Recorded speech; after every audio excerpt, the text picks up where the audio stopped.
বেগুনের recipe share করছি। প্রথমে বেগুন দুটো ধুয়ে নিতে হবে, তারপর 4 টুকরো কেটে নিয়েছি। চাকা চাকা গোল গোল করে কাটা যেতে পারে বা গোটা সহ লম্বা করেও কাটা যেতে পারে।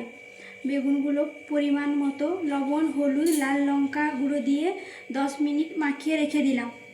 তারপর মিক্সিতে একটু পোস্ত, একটু কাজু বাদাম, 4টে কাঁচা লঙ্কা সহ বেটে নিলাম। তারপর 2 চামচ টক দই দিয়ে তারপর 2 চামচ টক দই এর সাথে দিয়ে মিহি করে বেটে নিলাম।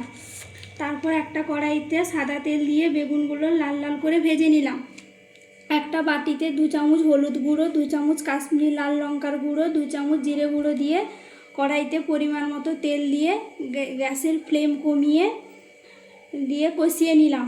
পরে মিক্সিতে বেটে রাখা পেস্টটা কড়াইতে দিয়ে মিনিট 5 ফুটিয়ে নিলাম। তেল বের হলে ভাজা বেগুনগুলো কড়াইতে দিয়ে 5 মিনিট পরে নামিয়ে নিলাম।